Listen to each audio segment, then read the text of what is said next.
বন্ধুরা আসসালামু আলাইকুম। আমি ফিরোজ উইয়ার থ্রি এবং three star blog and travels এর পক্ষ থেকে আপনাদেরকে শুভেচ্ছা ও স্বাগতম। নিশ্চয়ই আপনারা যেখানে রয়েছেন সুস্থ আছেন এবং সবাই সুস্থ থাকবেন। আমার পক্ষ থেকে এবং আমার চ্যানেলের পক্ষ থেকে আপনাদের জন্য দোয়া ও ভালোবাসা রইল। এই মুহূর্তে দাঁড়িয়ে রয়েছি কিন্তু আমার ছাদ বাগানে। ছাদে কিন্তু আমি কিছু ছাদ বাগানের পাশাপাশি কিছু মুরগি পালন করে থাকি। মুরগি, কবুতর এবং অন্যান্য কিছু জিনিস।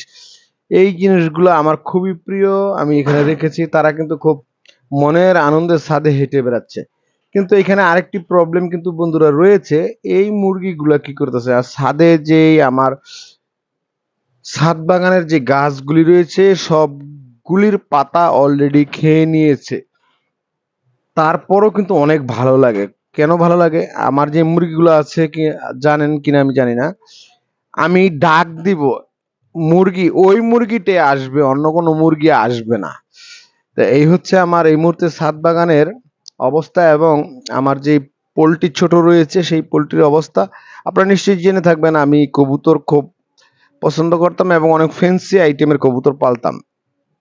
আর কবুতরের বাজারটা হঠাৎ পড়ে যাওয়ার কারণে কিন্তু পরে মুরগির দিকে একটু